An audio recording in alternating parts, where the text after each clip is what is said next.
السلام علیکم دوستو، نظر بد ویسے تو کسی چیز پہ لگ جاتی ہے، لیکن زیادہ تر نوجوان پہ نظر بد لگتی ہے اور اس کا اثر ہوتا ہے، جس سے نوجوانوں کے اوپر نظر بد حاوی ہوتی ہے، پھر بھی انہیں پتہ نہیں چلتا کہ نظر بد لگ چکی ہیں۔ نظر بد کی آپ کو نشانیاں بتائیں گے۔ اگر آپ کے اندر یہ نشانیاں موجود ہیں تو آپ کو وظیفہ دیں گے، جس سے آپ بالکل ٹھیک ہو جائیں گے۔ نوجوان شخص کے جسم میں شدید درد رہنا، رات کو عجیب و غریب خواب آنا، نیند کا نہ آنا، سر کے اندر شدید درد رہنا۔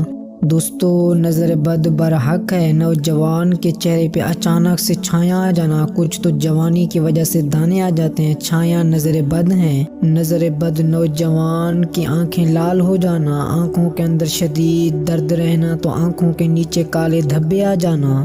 اگر آپ کے اندر یہ نشانیاں موجود ہیں تو نظر بد آپ کے اندر موجود ہے۔ نظر بد سے محفوظ رہنے کے لیے آپ نے صبح اور شام 3 مرتبہ اول اور آخر درود شریف پڑھ کے سورۃ الناس اور سورۃ فلق 11 مرتبہ پڑھنی ہے۔ یہ پڑھ کے آپ نے اپنے اوپر پھونک مار دینی ہے اور سو جانا ہے۔ انشاءاللہ آپ نظر بد سے محفوظ رہیں گے اور دور رہیں گے۔ تو دوستو، اگر یہ ویڈیو آپ کو اچھی لگی ہو تو مزید ایسی ویڈیو دیکھنے کے لیے ہمارے چینل عبدالقیوم ٹی وی کو سبسکرائب کریں اور لائک کریں۔ اب آپ ہمیں دیجیے اجازت، انشاءاللہ تعالی نیکسٹ ویڈیو میں آپ سے ہماری ملاقات ہوگی۔ اللہ حافظ۔